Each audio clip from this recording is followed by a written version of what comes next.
găsit! Suntem încă la Festivalul Internațional de Teatru din Sibiu, deși veți vedea acest dialog probabil după ce festivalul se va încheia.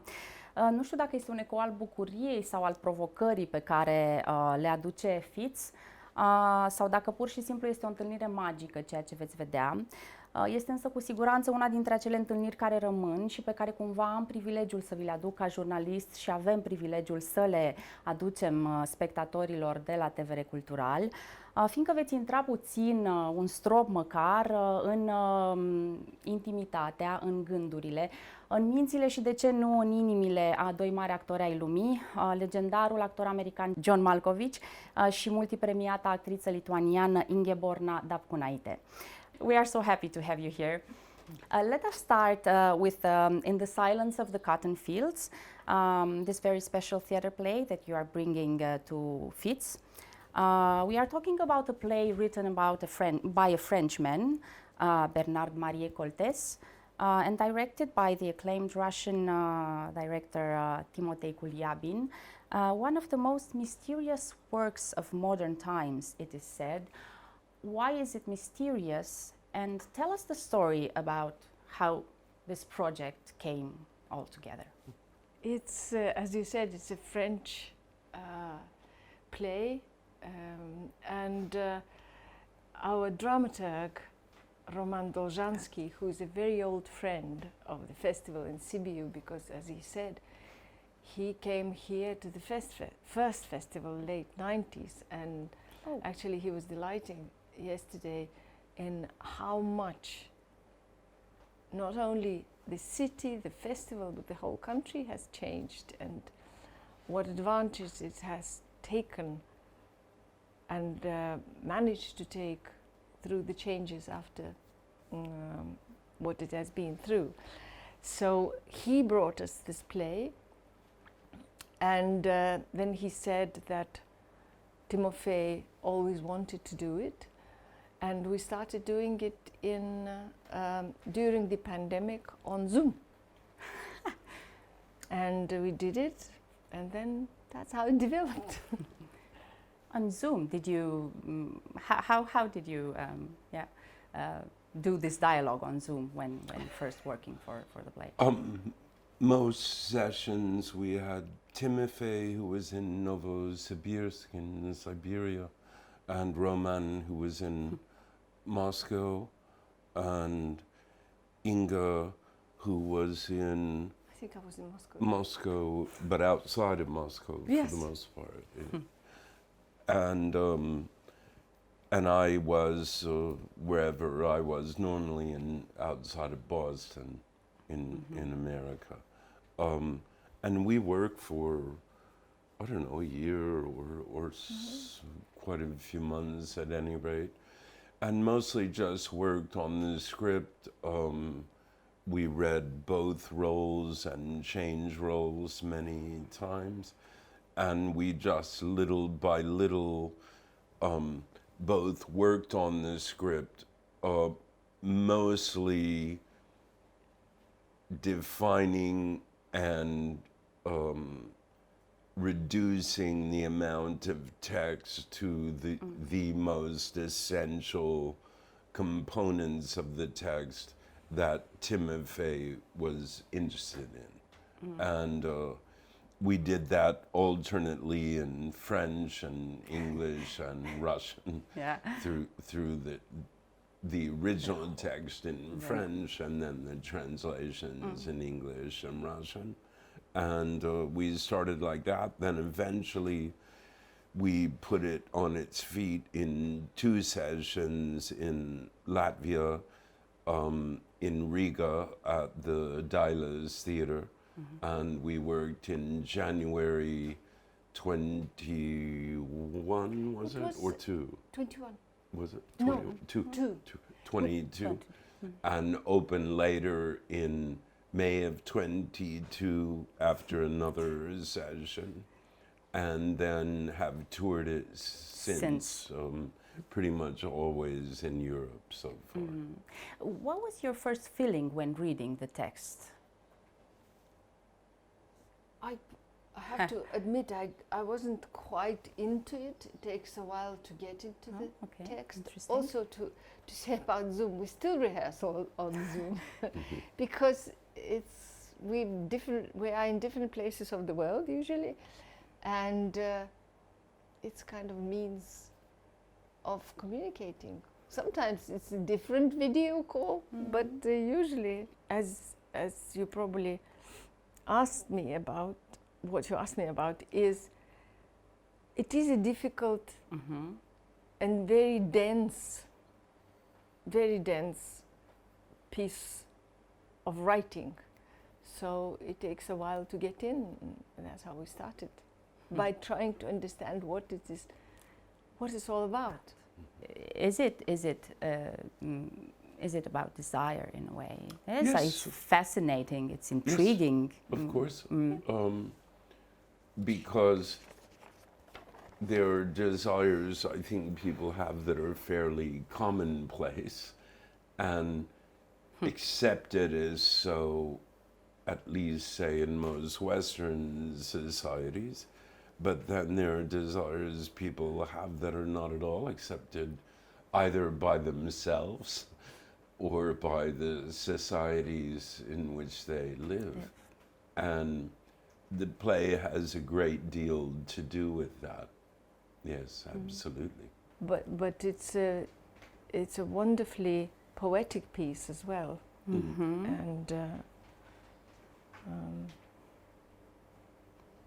And every line eventually could be a quote, probably. But it was also mentioned that in a way it expresses the sheer loneliness, after all, we all face, and as we are living in times that, you know, start to get lonelier and lonelier in a way.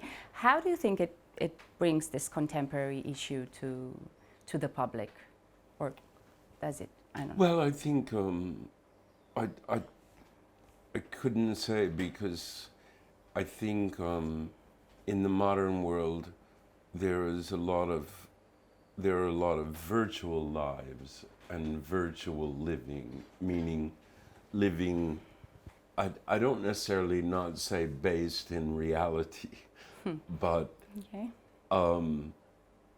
people live quite a bit virtually. When you go to an airport, which we do about once every 2 days or 3 days somewhere in the world, you never see, you don't have any interaction with people except at the security theater, stops for a little security theater, and maybe when you check in. But otherwise everyone is a telephone addict, and everything is there, their credit card, their boarding pass, their whole lives, all their connections, everything. Doesn't mean the connections aren't real when it's in reality, but the connections are basically often fully maintained through the virtual world. So yes, there is a kind of existential loneliness, but I don't know if that loneliness, perhaps it's more severe than, say, I don't know, 50 or 60 years ago when Samuel Beckett said, "You're on earth, there's no cure for that." So each generation, its problems and phobias. But I could be that people are lonelier, but the virtual world has great attraction for people and holds great sway over them. So I don't even know if they would think of themselves as lonely, really. I don't know. But they're still coming to the theater to see, obviously, the shows. Yes. Yeah. Yeah, I was wondering if, since you are touring a lot with the play, if you think about the different audiences before, before playing. I don't think we ever think about it before. You may think about it after. How much they've understood and how they've responded in a kind of singular or particular way to a particular show. But audiences share similarities, I think, everywhere. And then they have pretty stark differences too, I think. But you never know beforehand. But are you still nervous before going on stage? No, I'm not. No? No. You're adrenalized more Yeah. than nervous. Good word. You know what you have to do, and you are pretty well versed in how to do it, but you never know how it will go. But I wouldn't call it nervous, because nerves aren't helpful, really. They're not. They don't help you do anything. Better to be prepared. Yes, also, whilst you start it, there are tasks to get through, so That's there is right, no yeah. time. You have to or- worry about that, you what have you're to, doing. Yes, you have to focus on what you're trying to, where you're trying to get to, and where you're going to walk. And there are too many things to think about, rather than to. Yes. You're friends for over 30 years, as I understand. Yeah. What is the secret glue that brings two artists together? It's a mystery. For me, it's I think Ingeborga has a fantastic talent. She has a great work ethic, and she has. I'm not speaking politically. I'm talking about something slightly different. She has a great kind of Soviet work ethic and education and a certain toughness, a mental toughness. And when you ask about being nervous, I'd never be nervous on stage with Ingeborga, because I know she'll always be working, always be relentless in her drive for excellence, and that's how she's always been. And this is our, I don't know, 8th or 9th or 10th, whatever project. Some have lasted for years and years. This one is already over 2 years. It's in its 3rd year. I've been on stage with her 1,000 times, I think, at least. And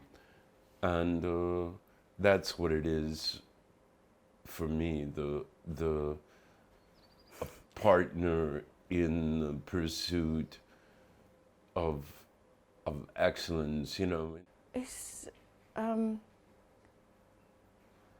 didn't expect it, but, and even now, I look back and I think, oh, so I've never worked with anybody in my life as much as with John. And needless to say, Me too. when we started, I was just somebody, as John said, who came from Soviet Union to London and Chicago. And for me, it was a whole new world, and a whole new world order, and a whole new way of living. And because it was 93, so the Soviet Union was just breaking up, and Lithuania got its independence and all that. But what I knew was completely different what I found. So in that way, John was my example and teacher, because yes, theatre is very much the same everywhere. It smells the same.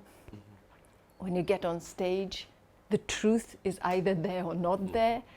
But there are certain things like ethics, like schedules, like when do you open, and that I had to learn new, and that I had a great help. John Malkovich, you played the serial killer in the show with Vienna Academy that was presented at the UNESCO festival, and then you went to Timișoara with it, and also in the movies you have this kind of, and I believe also in this play you have this kind of devilish characters, so to speak. I have to ask, what attracts you to this type of characters? I think what you're saying is more maybe what people like to see me do. It's not really up to me, meaning if I play a magician, a happy magician, or Gustav Klimt, nobody cares. So you're mostly talking about a public desire or wish, and nothing about a serial killer, of which I've played at least 2 or 3, but I've done 130 films, so nothing about a serial killer in general do I find particularly fascinating. And certainly there's nothing in my personality that I particularly recognize as serial killer potential or material. But there are very few plays or movies about happy people. Okay. So, Ingeborga, you've played under many Russian directors, obviously. What do you think makes the Russian art so special? If it's art, I don't think it has nationality, in the Okay, sense that, yes, I am Lithuanian, and I always will be, or I will always be.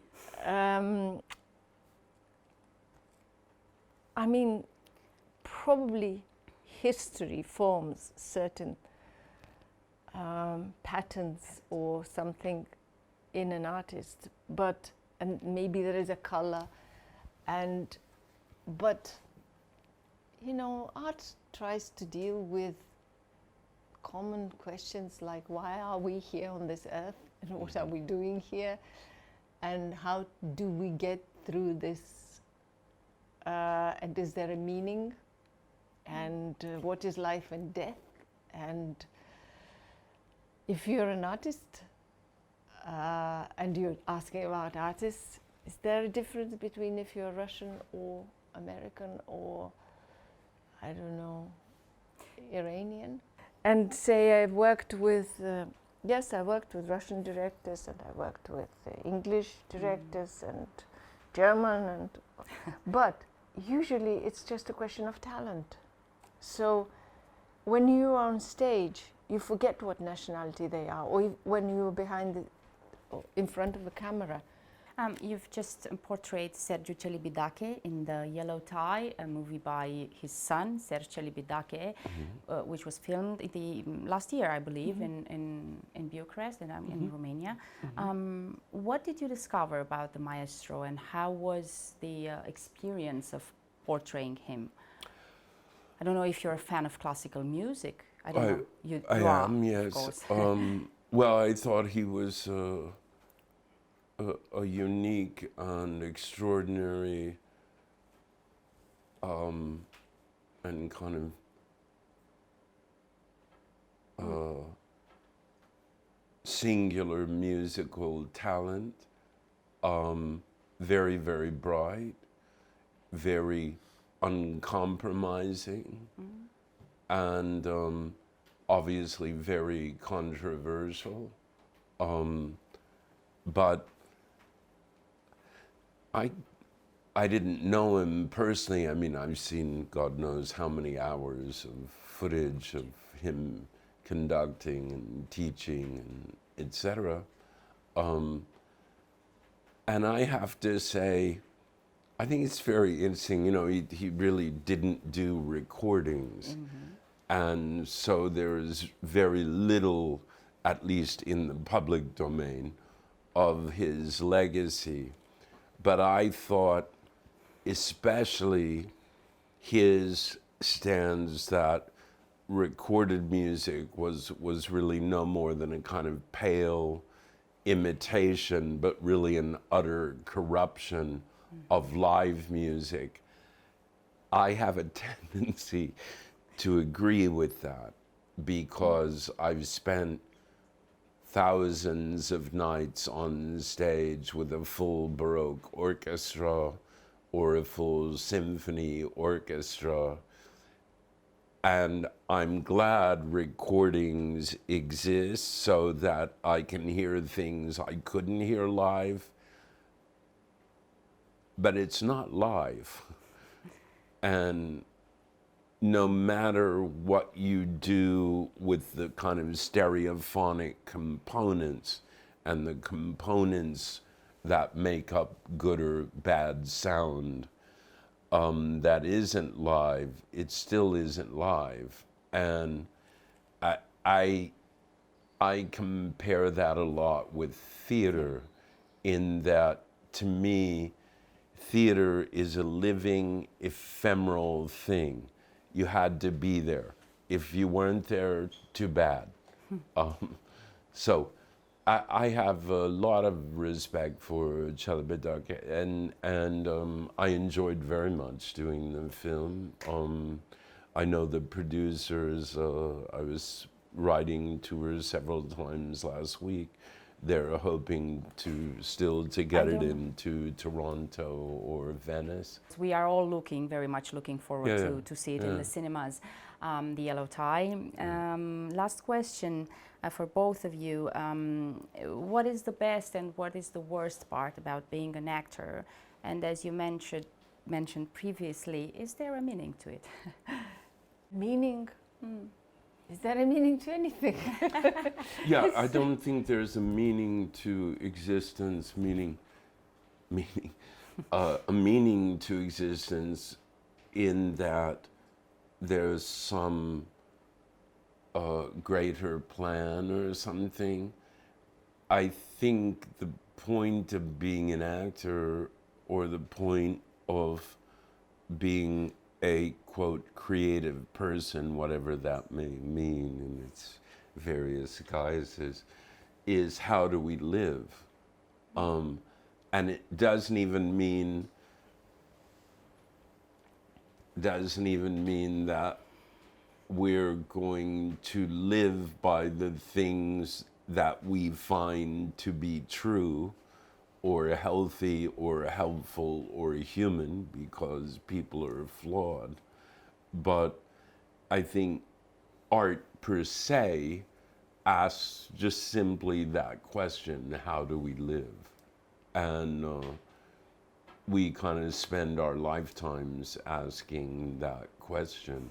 I don't think we have any answers, at least no artist I know has any answers at all, but just a lot of questions. Yes, we're very privileged to be able, I think, to be able to do that. Of course. Because, you know, I could be doing something else. Sure. So I'm pretty lucky so far. We will see. It's, you know, I say, well, I make my living by pretending to be another person or other person. So. John Malkovich, Ingeborga Dapkunaite, thank you so much for joining the Romanian Cultural Television for this interview.